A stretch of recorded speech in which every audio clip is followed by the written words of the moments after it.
নাগৰিকসকলে আমি ভাৰতীয় নাগৰিকসকলে গণতন্ত্ৰৰ ওপৰত আস্থা ৰাখি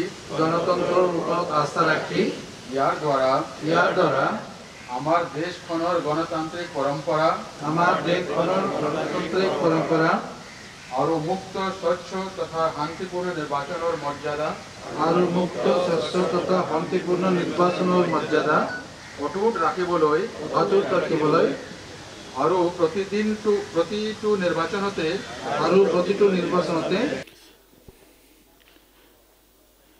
25 জানুৱাৰী প্ৰত্যেক বছৰ ইলেকশ্যন কমিশনৰ নিৰ্দেশ মতে আমি ভোটাৰ দিৱস হিচাপে পালন কৰোঁ আৰু তাতে বিভিন্ন ধৰণৰ কাৰ্যক্ৰম লোৱা হয়। তাতে এটা পাৰ্ট হৈছে আমি শপত বাক্য লওঁ গোটেই সিটিজেন্স যে আমি প্ৰত্যেক ইলেকশ্যনত উইদাউট এনি ফিয়াৰ অৰ ফেভাৰ আমি মতদান কৰিম আৰু এই উপলক্ষে আজি 24 জানুৱাৰী কিন্তু অহাকালি বন্ধ হোৱাৰ কাৰণে ACR নিৰ্দেশ মতে আজি আমি ইয়াতে গোটেই সেক্ৰেটাৰিয়েটৰ এমপ্লয়ীসকলে মিলি পেলাই এই ভোটাৰ দিৱসৰ উপলক্ষে এই শপত বাক্যটো লৈছোঁ যে আমি উইদাউট এনি ফিয়াৰ এণ্ড ফেভাৰ আমি প্ৰত্যেক ইলেকশ্যনত প্ৰপাৰলি মতদান কৰিম। আৰু অন্যান্য বিষয় আৰু সচিবালয়ৰ কৰ্মচাৰী বন্ধুসকল, আমি আজি ইয়াত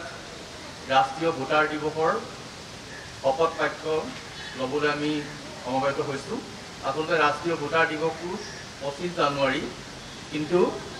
শেহতীয়া নিৰ্দেশনা অনুসৰি চৰকাৰী নিৰ্দেশনা অনুসৰি যিবিলাক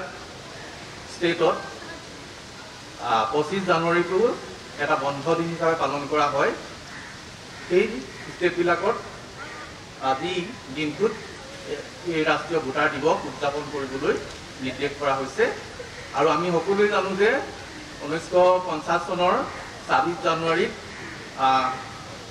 ভাৰতৰ নিৰ্বাচন আয়োগ গঠিত হৈছিল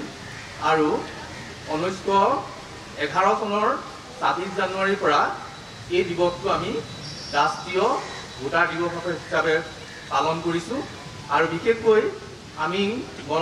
আমাৰ দেশৰ যিটো গণতান্ত্ৰিক পৰম্পৰা, সেই গণতান্ত্ৰিক পৰম্পৰাটো বজাই ৰাখি আমি জাতি বৰ্ণ নিৰ্বিশেষে মনত কোনো শংকা ভয় নোহোৱাকৈ প্ৰাপ্তবয়স্ক নাগৰিকে আমি ভোট প্ৰদান কৰিবলৈ বিশেষকৈ উঠি অহা যুৱ ভোটাৰসকলক উৎসাহিত কৰিবৰ কাৰণে, তেওঁলোকৰ মাজত সজাগতা আনিবৰ কাৰণে দিৱসটো চৰকাৰৰ ফালৰ পৰা আমি পালন কৰা হয়। আৰু আজিৰ এই দিৱসটি যিটো আমাৰ শপত বাক্য পাঠ কৰোৱাবলৈ আমি নিমন্ত্ৰণ কৰি আনিছোঁ অসম চৰকাৰৰ জ্যেষ্ঠ প্ৰশাসনিক বিষয়া তথা ট্ৰাইবেল এফেয়াৰ্ছ ডিপাৰ্টমেণ্টৰ প্ৰিন্সিপাল ছেক্ৰেটাৰী শ্ৰীযুত চাহু ছাৰক মই শপত পাঠ কৰিবৰ কাৰণে অনুৰোধ কৰিছোঁ।